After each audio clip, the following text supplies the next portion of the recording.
Kudüs'ün, mescidin içinde, dışında, bahçesinde kutlayalım. Acıdır müezzin seslerin, ey Kudüs!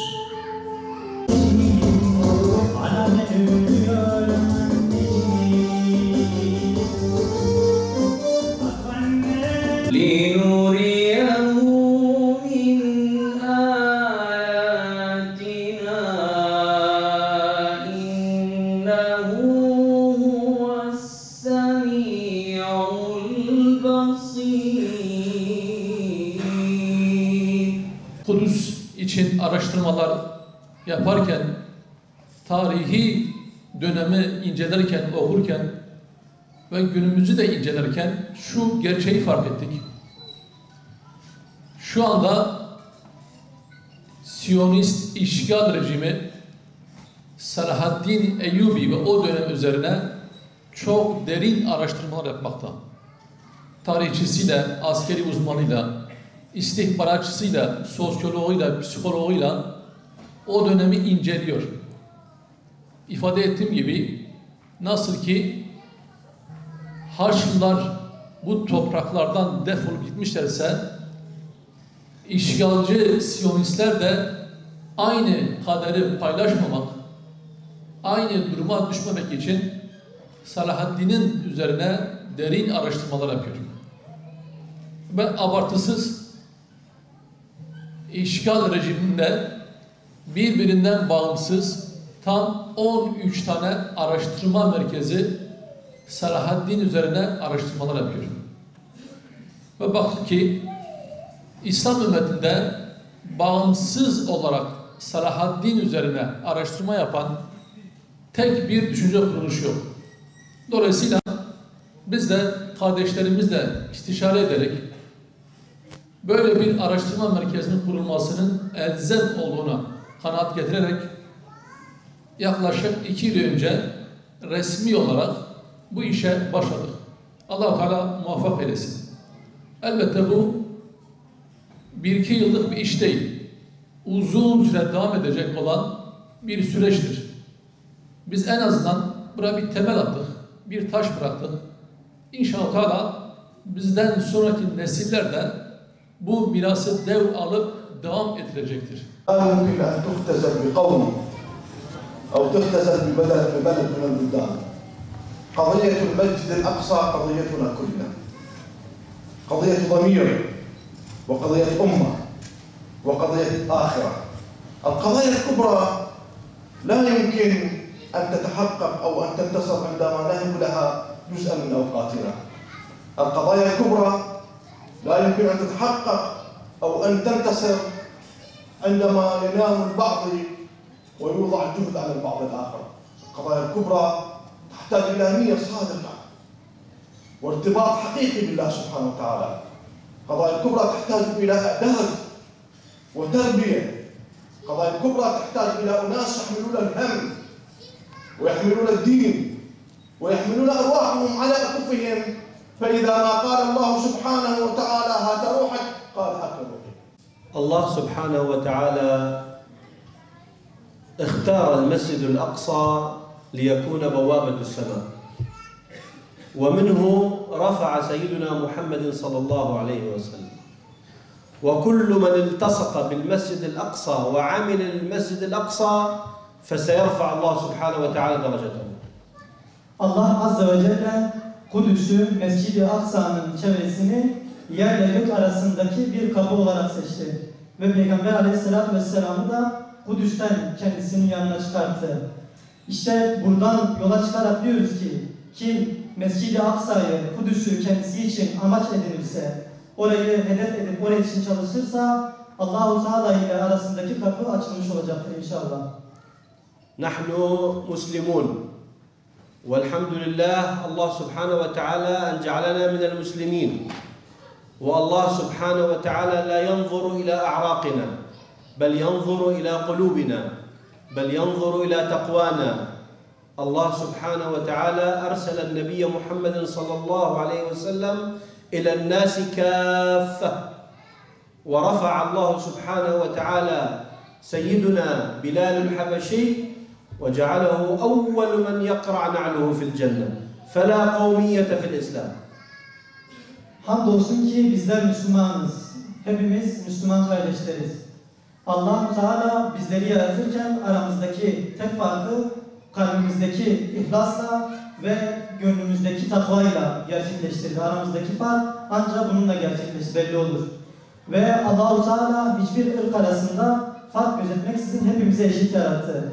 Buradan yola çıkarak şunu anlıyoruz ki Bilal-i Habeş'in Mescid-i Kabe'nin üzerine çıkarak ilk azanı okumasına vesile olmuşsa bu İslam hiçbirimiz arasında kesinlikle hiçbir fark yoktur.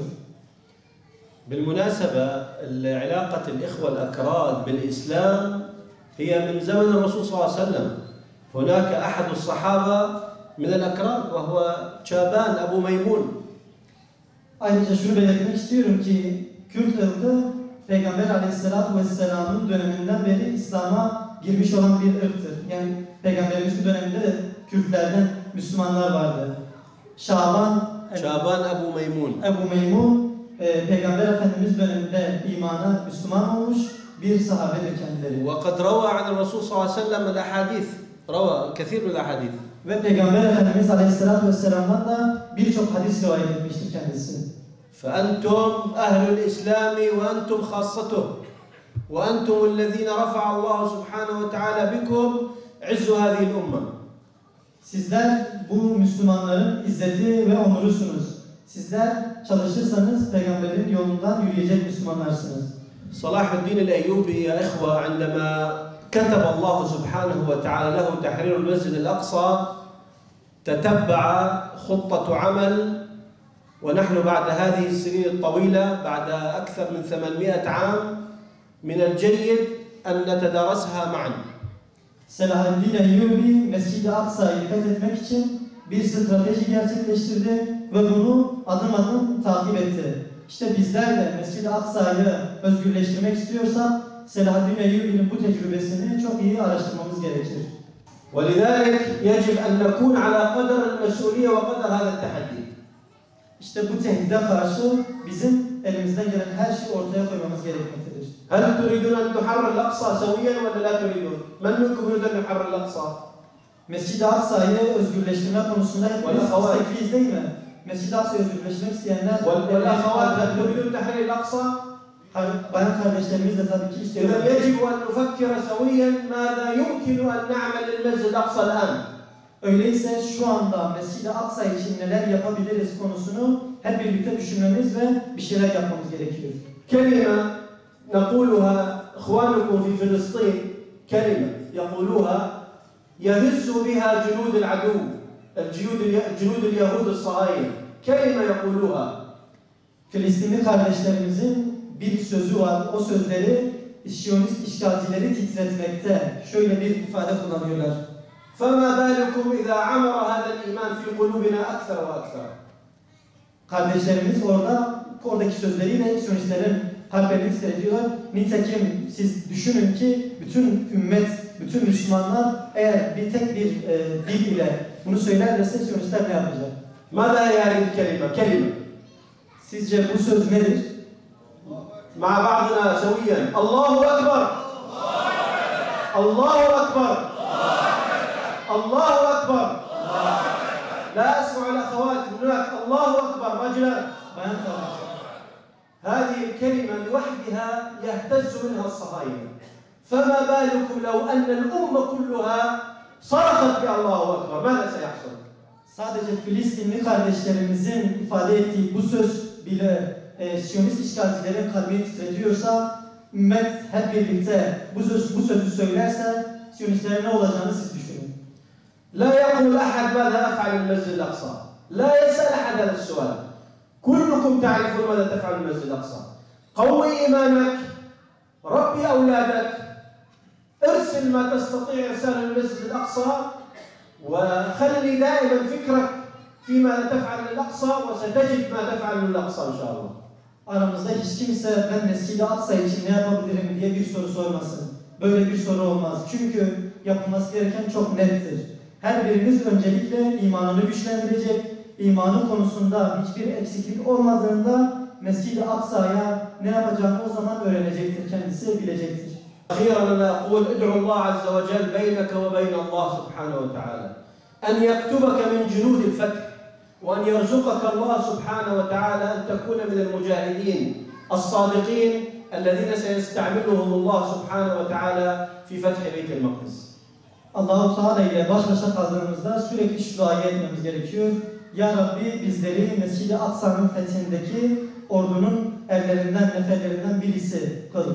Eğer bu neferlerden birisi olursa inşallah Allah-u Teala bize merhamet etmiş olacaktır.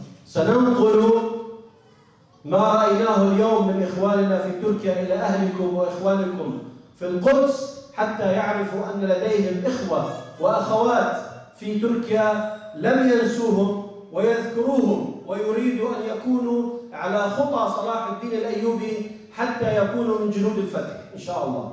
Ben Filistinli kardeşiniz olarak buradaki, Türkiye'deki sizlerin bu yaptıklarınızı inşallah Filistin'deki kardeşlerimize de aktaracağım. Ve onlara diyeceğim ki, Türkiye'deki kardeşleriniz Mescid-i Aksa'yı, Kudüs'ü, Filistin'i unutmadılar.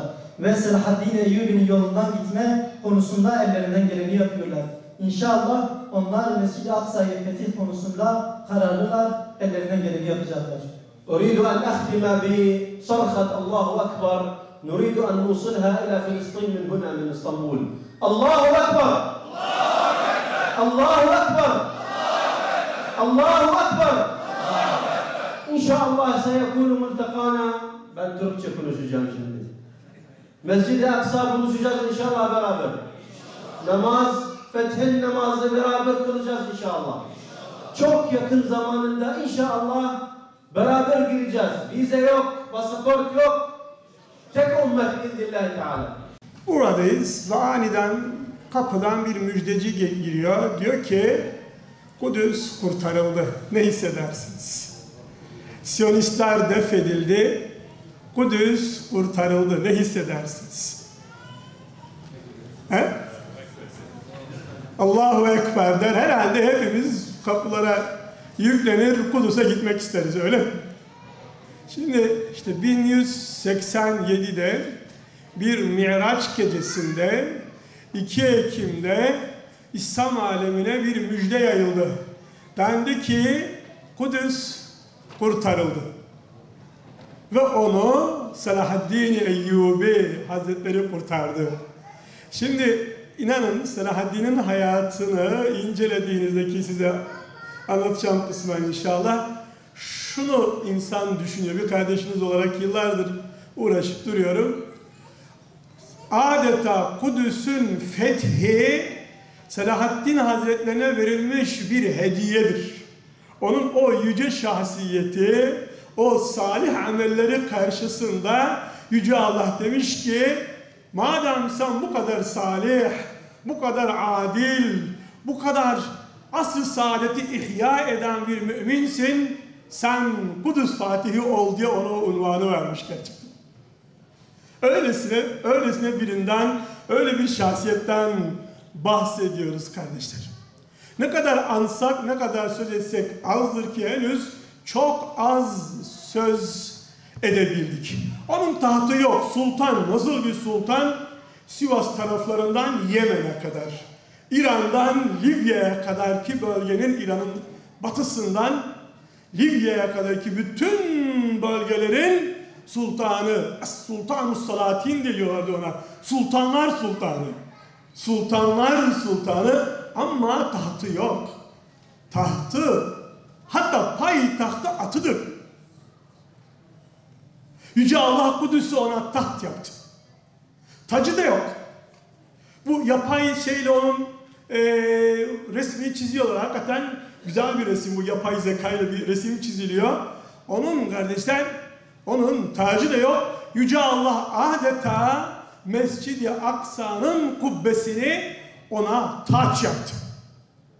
Sen ki taht edinmedin, sen ki taç edinmedin, sen Resul-i Ekrem sallallahu aleyhi ve sellemin o basitliğinde, o mütevaziliğinde Müslümanlara önderlik yaptın. Al sana Kudüs taht olsun ve Mescid-i Aksa sana taç olsun. Şimdi kardeşler, hakikaten Gün şöyle bir gün. Selahaddin'le konuşurken artık Selahaddin kimdi deme vakti geçti. Ne yaptı demek vakti de geçti. Hepiniz, çocuklarımız dahi az çok Selahaddin'in ne yaptığını biliyorlar. Yeni bir soru sormak durumundayız. Selahaddin nasıl biriydi? Selahaddin nasıl biriydi? Ta ki biz Selahaddinler yetiştirebilirim. Gün Selahaddin'e örnek almak günüdür. Dolayısıyla bizim Selahaddin'in kimliğine kavuşmamız lazım.